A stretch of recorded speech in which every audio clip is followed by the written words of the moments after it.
Alright guys, it's me, Captain Paul, and welcome back to my vlog. So ngayon guys, we are on a different place. So we are here in Los Angeles, California. It's a new place for us guys. First time natin mag-ride dito guys, bukod noong inuwi natin to. So ngayon yung official ride natin. So ayan, kailangan natin mag-map dahil di natin alam yung mga daan pa dito. And ito, gamit natin ang ating bagong motor, 2023 Multistrada V2S. Okay, so meron siyang V2 version, which is the base model, and V2S. So tsaka siguro tayo magpo-focus sa bike review. So ngayon I want to focus do sa destination natin. We will go to Angeles Crest. So it's a short ride guys, around 45 to 50 minutes depende sa traffic. And puro twisties doon, actually bundok yun pero it's a short ride lang. Alright guys, so ito, we are entering the freeway. So ito yung pinaka expressway nila guys sa Amerika. So this is the second time na dumaan tayo sa freeway. Yung first time, yung inuwi ko to guys, wala akong dalang camera nun so hindi ako nakapag-vlog. So ito yung bale ito yung first official ride natin talaga.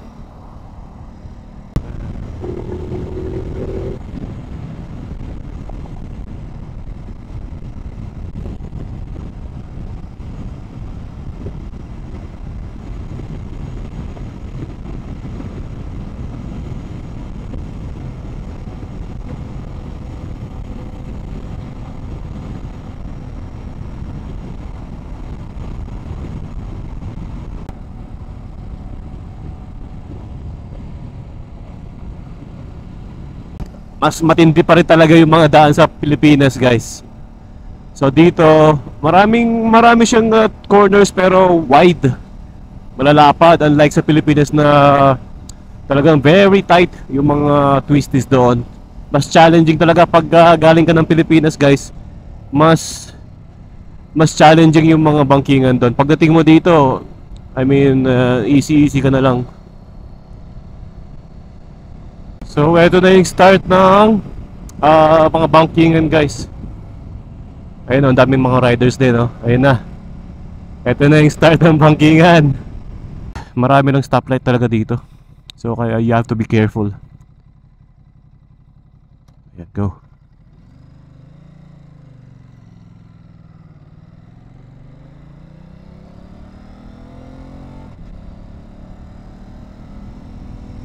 Ducati Panigale din yung guys. Panigale, share the road.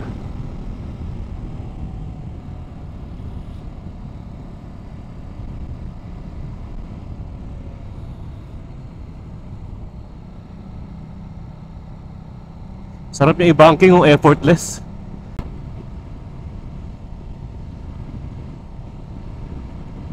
Ito, may mga bikers din pwede ka mag-stop over dito.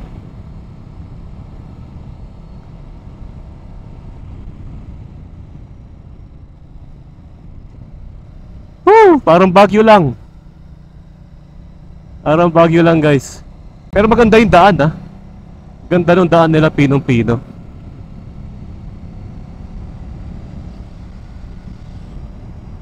Ayan, Angeles National Forest. Wow, ganda. Sayang wala tayong drone. Siguro yun ang kailangan natin invest dito, drone.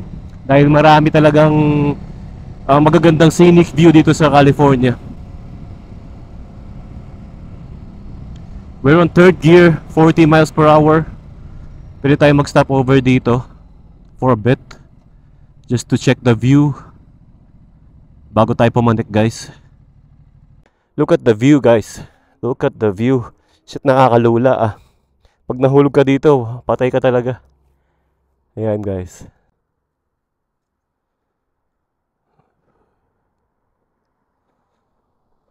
Alright guys, so we're back on the road. Meron din dito. So panik muna tayo sa pinakataas, and then tambay tayo doon. Sana may coffee shop doon.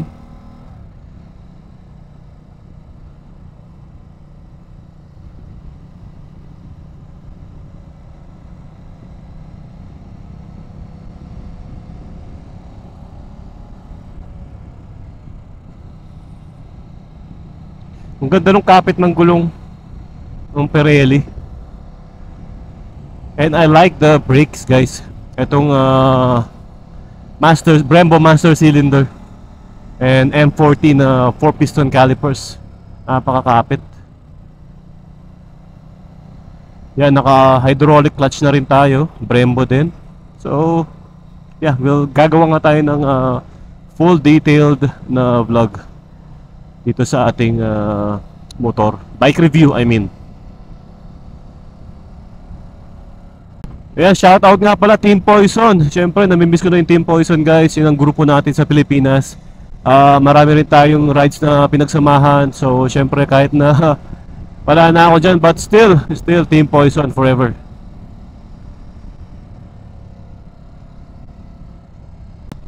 Hindi tayo gano'ng makahataw. Pero, speed limit dito, 35 miles per hour lang eh. So, sakto lang tayo. Pero kahit mga 45 sana, 50. Medyo sanay kasi tayo sa Pilipinas, guys, na walwalan talaga eh. Imagine sa mga bangkingan na ganito, 100, 120. Nasa 80 miles per hour na yun. So dito talagang pasensya, 30 miles per hour lang. I don't know kung may mga cameras dito pero sabi nila may mga rumurondang police dito.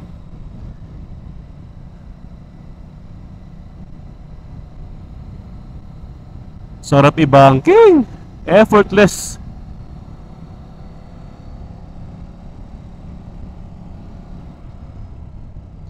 Taas ng konti ito.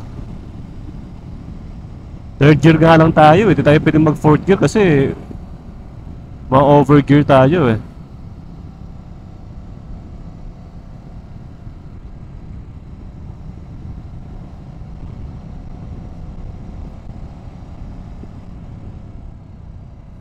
Sabi nila pag Sunday maraming riders dito kaya mas pinili kong mag-ride ng Sabado para konti lang yung mga motor.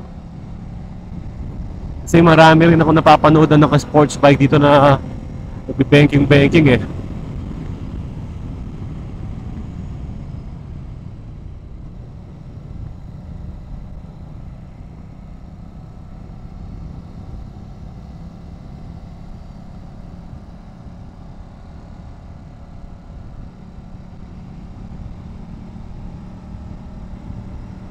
Ayun oh. May nagbabike, guys, may nagta-training. Grabe, lakas nun Baka pro cyclist yun.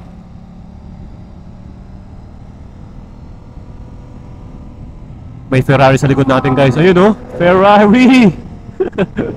Normal lang dito, guys, yung mga ganyang kotse. Normal lang. Sa Pilipinas yan talagang wow. Dito normal lang. Every day you can see a Ferrari, Porsche. Ito pa isa. Sana makapag-ride din tayo dito. Grabe yung mga paa. Lalakas.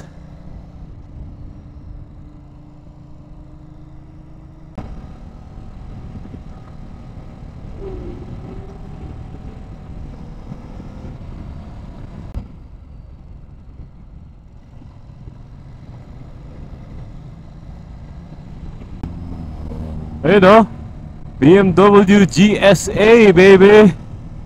Woo! Galing yung bumangking Kaya din natin yan. Diba?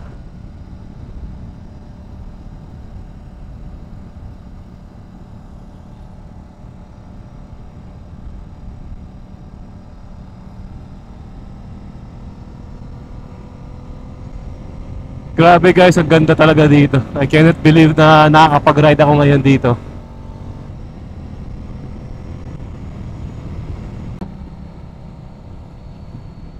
Ang ganda ng laro ng suspension nito. Nag-a-adapt siya, yung semi-active suspension. Kusa siya nag-a-adjust, guys. Yun nga rin yung isang nagustuhan ko dito. You don't have to calibrate your suspension. So automatic na siya talaga.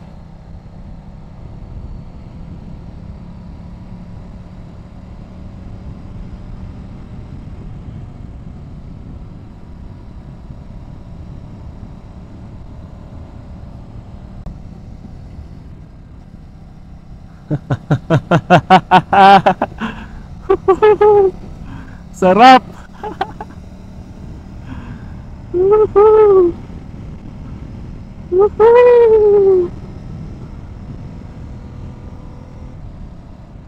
Ang lalim nun ah.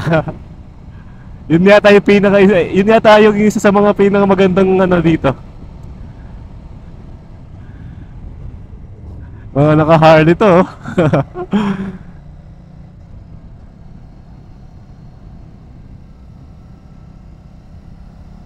Woohoo!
Ito guys, so merong isang restaurant dito but it's closed. I think it's permanently closed.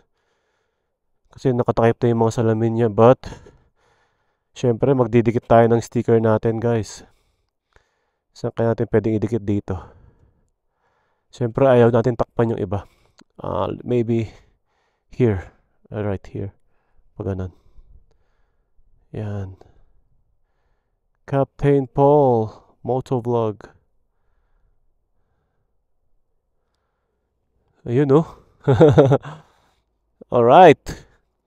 So I think hanggang dito na lang tayo guys. One more glance sa ating Multistrada V2S. So ayun siya guys. Napakagwapo. Okay. So it's the Ferrari of motorcycles guys, Ducati. So syempre pinili ko yung pula. Merong gray version nito pero iba yung pula eh. Iba yung appeal ng pula. Mas bumagay pa yung shorter and smoked windshield natin. So ayan. Ayun oh, grabe yung mga bangkingan no. 'Di ba? Ayan no, sumasagad. Halos sumasagad yung gulong natin. Pero hindi pa ganoon ka banking talaga, kinakapapa natin yung motor. So ayan guys. Yeah, that's for today. So ito yung first ride natin dito sa California, dito sa Los Angeles. Angeles Crest. Okay, so thank you for watching guys. Abangan nyo pa yung mga susunod na ride ko, susunod na vlog. So thank you for watching. Keep safe and God bless.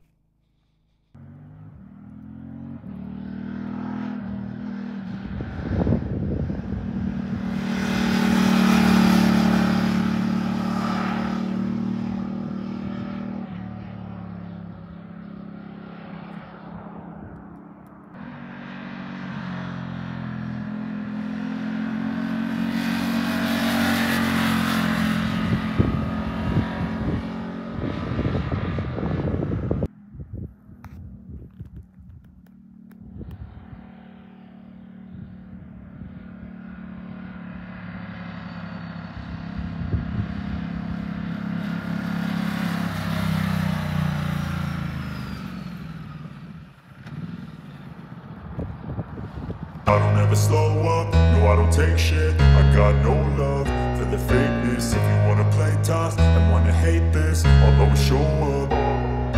I don't ever slow up, no I don't take shit. I got no love for the fakeness. If you wanna play tough and wanna hate